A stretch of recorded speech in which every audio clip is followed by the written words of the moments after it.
दोस्तों साथियों, मैं हूं शिव भारती पासी। आप देख रहे हैं व्हाट्सएप भारती। आप देख रहे हैं इस्लामिक विस्फोट। लेकिन आप थंबनेल में देखेंगे सिर्फ विस्फोट होगा। अभी हम सोच नहीं पा रहे हैं थंबनेल में इस्लामिक विस्फोट लिखें या क्या लिखें।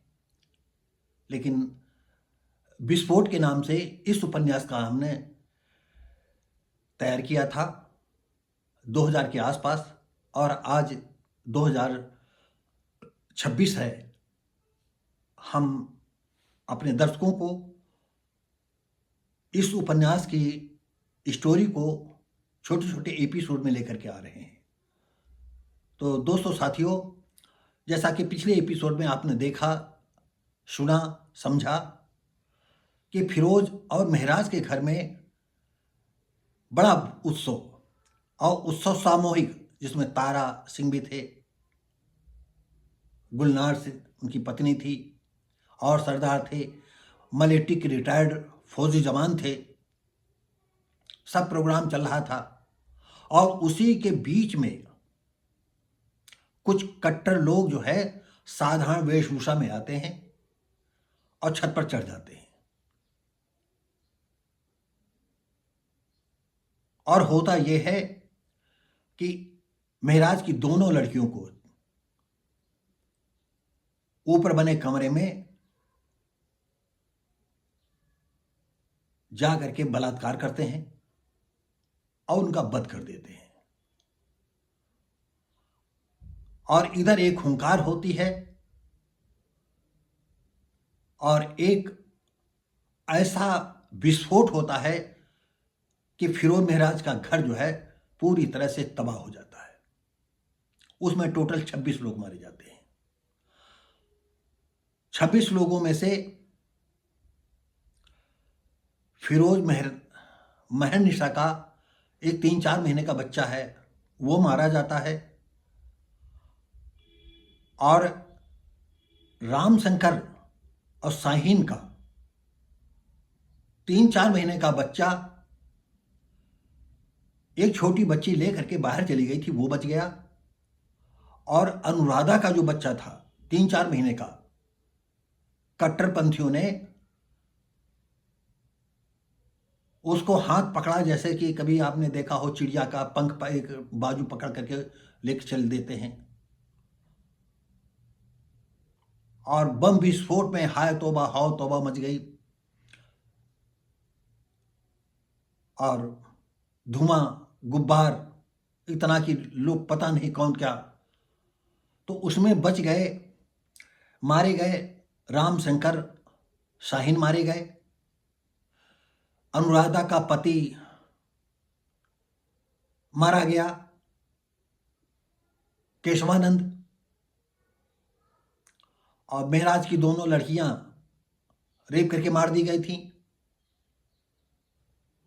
महनिशा का बच्चा 3-4 महीने का था, वो मार दिया गया था, सुई बलबे में खत्म हो गया था।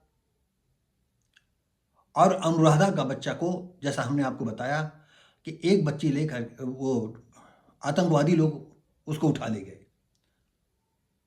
और उठाने का मतलब ये था कि काफिर को आतंकवादी बनाएंगे और काफिर को मारने के लिए। अब इधर जो है, जो रामशंकर का बच्चा था शाहीन का, रामशंकर भारती, और शाहीन का बच्चा, उसका नाम रखा हुआ था विपुल। यह किसी तरह बच जाता है। इधर तारा सिंह, महराज, फिरोज और रुक्मणी के बीच में सिर्फ एक बच्चा बचता है पूरे 4-5 परिवारों में से, विपुल। महरनिशा रोती है, रुक्मणी आती है, 90 साल की वृद्ध है, लेकिन फिर भी थोड़ा बहुत बॉडी स्ट्रक्चर ठीक था, चलती फिरती थी, काम धंधा देखती थी। अनुराधा ने रुक्मणी से बात की कि क्या अम्मा तुम पालो, क्योंकि रुक्मणी की लड़की थी अनुराधा, तो भाई भी रामशंकर भी खत्म हो गया था। तो उसने कहा बेटा अब क्या किया जाए, मैं तो वृद्ध हूं, तुम्हारा बेटा भी मारा गया है। तो कहा हम पालने को पाल लें, लेकिन इधर भाभी महर्निशा भी जो है बहुत दुखी हैं, उनका भी बच्चा मारा गया है। तो क्यों ना हम इसको जो है इस राम शंकर के बने भाई के बच्चे को महर्निशा को दे दें, वो पाले। तो दोनों ने, माँ बेटी ने व्यवहार किया और अनुराधा ने बच्चे को महर्निशा की गोद में डाल दिया कि भाभी ये बच्चा आज से आपका है, अब इसकी परवरिश की जिम्मेदारी आपकी है, आपकी पढ़ाई लिखाई जो जैसा चाहो, जिस तरह से चाहो उस तरह से इसकी करो। वो देखती है, कहती है अनुराधा तुम्हारा भी तो बच्चा गायब हुआ है। तो कहा हमारा बच्चा गायब हुआ है कि मारा गया है या कहीं किसी गटर में फेंक दिया होगा, मर गया होगा, लेकिन आप घर पर रहती हो, हम इंटर कॉलेज के प्रिंसिपल हैं, आप ज़्यादा हमसे बेहतर इसका जो है मान सम्मान रखोगी, ध्यान रखोगी, खिलाना पिलाना नहलाना धुलाना सब तुम्हारा काम।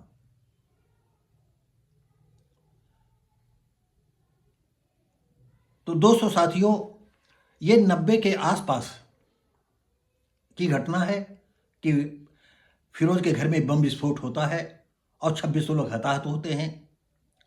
सरकार दौड़ती, जिला प्रशासन दौड़ता रहता है और आतंकवादियों का कोई पता नहीं चलता है। कोई कहता है आपसी रंजिश की वजह से इनके घर में बम विस्फोट हुआ है, क्योंकि ये वंदे मातरम सुरक्षा परिषद के लोग किसी धर्म को तरजीह नहीं देते थे। सबसे बड़ी बात ये थी कि चाहे पंडे पुजारी हों, मुल्ला मौलवी हों, पादरी हों या और धर्म के ठेकेदार, ये सभी इनसे जो है खिलाफ रहते थे। उनको देश से ज्यादा अपना धर्म प्यारा होता था और ये उनके खिलाफ रहते थे। हुआ कि टाए टाए फिस कोई भी आतंकवादी पकड़ा नहीं गया और कुछ बेगुनाह पकड़े जाते थे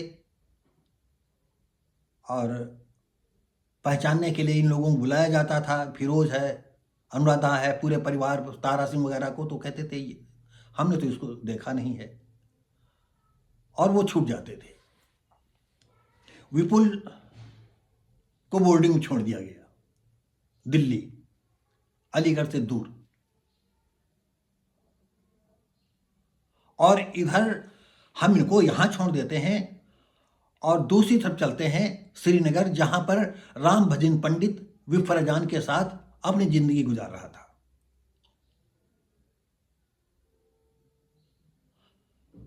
सन 90 के करीब, 91-92 के करीब इसको एक लड़की पैदा होती है और लड़की का नाम रखता है जननी। छोटे स्कूल में पढ़ती रहती है और वक्त ऐसा आया कि 2002 के आसपास ये इंटर में पहुंच गई। तो जब इंटर में पहुंची तो एक कॉलेज में नाम लिखाया गया। कॉलेज में नाम लिखाया गया जननी डॉक्टर ऑफ राम भजन पंडित। मूल निवास तो इनका जम्मू था, लेकिन इन्होंने श्रीनगर का लिखाया। सबसे बड़ी बात यह थी कि सलमान रजा की जब निकाह नहीं हो पाया था तो एक 10-11 साल की लड़की विफ्राजान की छोटी बहन थी। यह बेइज्जती उनको बहुत लगी, रजा मुराद को और सलमान को। तो रजा मुराद ने अपनी छोटी लड़की के साथ, जो 45 साल के करीब सलमान रजा था, उसके साथ निकाह करके विदा कर दिया था। एक दिन का किस्सा है। और इधर रजा मुराद रात दिन हर स्कूलों में जो है इन लोगों के आदमी थे कि इस नाम से कोई डॉक्टर करके या सन ऑफ करके राम भजन पंडित के नाम से कहीं नाम आ जाए तो आप बताइएगा। इंटर में उसका एडमिशन, उसका फाइनल परीक्षा होने वाली थी और जननी का जो है मेडिकल में रुचि थी, तो कभी कभी आसपास पड़ोस में नर्सिंग होम चली जाया करती थी और सीपीएमटी की तैयारी करने लगी थी, क्योंकि परीक्षा देगी, उसे उम्मीद थी कि हम पास हो जाएंगे, इंटर के बाद सीपीएमटी में वो बैठेगी। एक रात बैठ करके राम भजन पंडित, विफ्रा जान और जननी वो अपनी पूरी कहानी बताती है। विफ्रा जान, राम भजन पंडित भी बताते हैं कि बेटी हो, अपना बड़ा एम्पायर था, यहाँ हम तुमको जो है इस छोटे से घर में पाल रहे हैं और अब उम्मीदें आप पर हैं बेटा, पढ़ लो, डॉक्टर बन जाओ और इधर इंटर की परीक्षा दे लो और फिर हम लोग दिल्ली चलते हैं और दिल्ली में जो है कहीं किराए पर देखेंगे, कहीं झोपड़पट्टी में रहेंगे और तुमको सीपीएमटी की तैयारी करवाएंगे। हमारे पास जो थोड़ी बहुत धरोहर है, पैसा वैसा हम ले करके जो आए थे, हम उसमें तुम्हारा डॉक्टरी करवा देंगे। तो कहते क्या मामा इतने जल्लाद है? तो कहा बेटा तुम ये न जानो, दुनिया का रजा मुराद, सलमान रजा, जिसके साथ तुम्हारी छोटी मौसी का निकाह कर दिया गया था, ये लोग इंसान नहीं है, इंसान के रूप में भेड़िए हैं, कौनी भेड़िए। बस बेटा यहाँ हम लोगों को करीब जो है 20-22 साल हो गए आते हुए,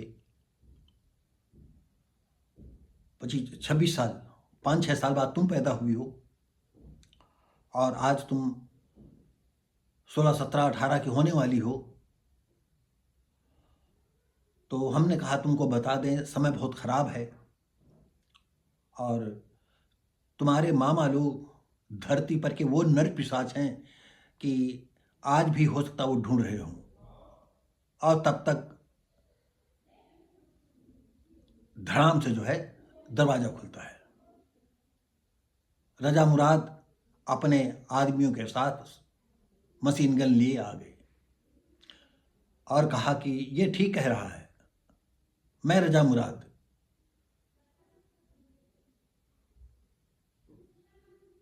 रिश्ते में तू मेरी भांजी लगती है। और जैसे ही राम भजन जो भी उसके पास अस्त्र शस्त्र लपका ही था, तब तक उसके आदमियों ने जो विफ्रा जान को, इनको लोहे के राडों से मारना चालू कर दिया। जननी जो है जैसे लपक लेती है तो उसको अलग करते हैं, कहते पकड़ो उसको नालायक को।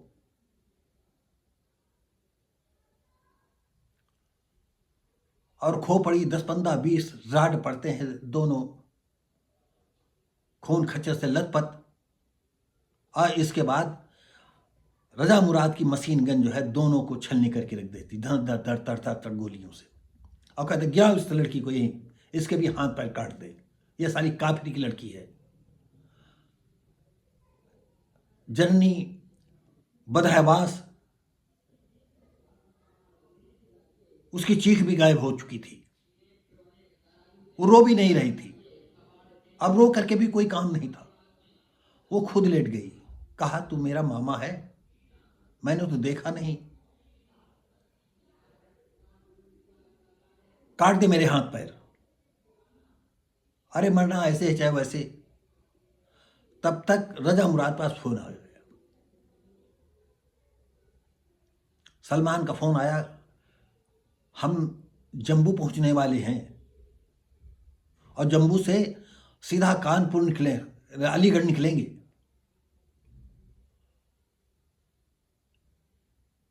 रजा मुराद के चेहरे पर चमक आ जाती है, कहते हैं हुजूर, जो हमारी बहन भाग गई थी ना काफिर के साथ, आज मैंने उनका अंत कर दिया है। तो उन्होंने कहा अरे वाह, वेरी गुड, और बहन को भी उड़ा दिया। और कोई बच्चा? हुजूर 16-17 साल की उसकी लड़की है, हुजूर निकाह करेंगे? सलमान रजा कहता है अरे नेकी पूछ पूछ। और रजा मुराद ने जो है अपने आदमी को कहा छोड़ो, कहा इसकी थोड़ा दिमाग इसका इधर उधर हो तो इसको थोड़ा, तो लोहे राडों से तो नहीं लेकिन डंडे चलने लगे। चीख तो उसकी पहले भी नहीं निकल रही थी। उसने कहा, सुन, तेरा नाम जन्नत है, सुन ही। उसने सर हिला दिया। वो सोच रही थी कि मुझे क्यों छोड़ा गया है, लेकिन फोन पर जो सुना था कि ये सलमान रजा का जो है मेरा उसके साथ ही निकाह कर देगा, इसलिए मुझे जो है ये जीवन दान दे रहा है। उसने कहा कि सुन, जैसा मैं कहता हूं तुझे वैसा ही करना पड़ेगा। उसने सर हिला दिया और कहा, आज से तू जननी भूल जाएगी और आज के नाम तेरा जो है नाम जन्नत ही रहेगा। और चल, तुझे ले चलते हैं अलीगढ़। दोस्तों साथियों, वीडियो बड़ा हो जाएगा, इस वजह से हम यहीं पर इसको रोकते हैं। हम मिलेंगे अब तीसरे भाग में। तब तक के लिए नमस्कार, जय हिंद।